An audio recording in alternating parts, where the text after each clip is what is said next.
হরে কৃষ্ণ। কৃষ্ণ কথা ওই তপর্ণা চ্যানেলে সকল বন্ধুদেরকে স্বাগত।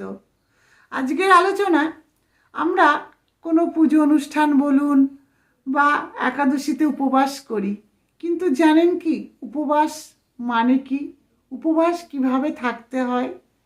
তাই বলবো শাস্ত্রে কি বলছে শুনুন।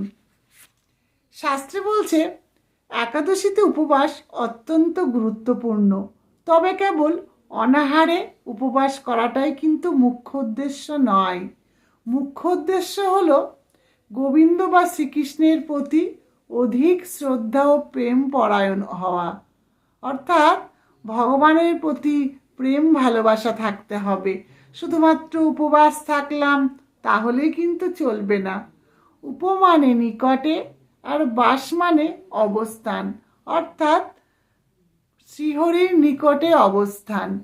তাই একাদশীর দিন উপবাস করার মুখ্য উদ্দেশ্য হচ্ছে শারীরিক আবশ্যকতাগুলি খর্ব করে ভগবানের মহিমা কীর্তন এবং অন্যভাবে ভগবানের সেবা করে সময়ের সদ্ব্যবহার করা।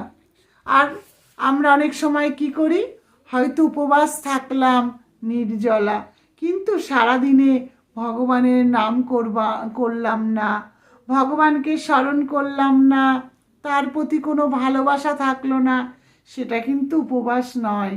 সেই উপবাসে কিন্তু ভগবান খুশি হন না। উপবাস কিভাবে থাকতে হবে?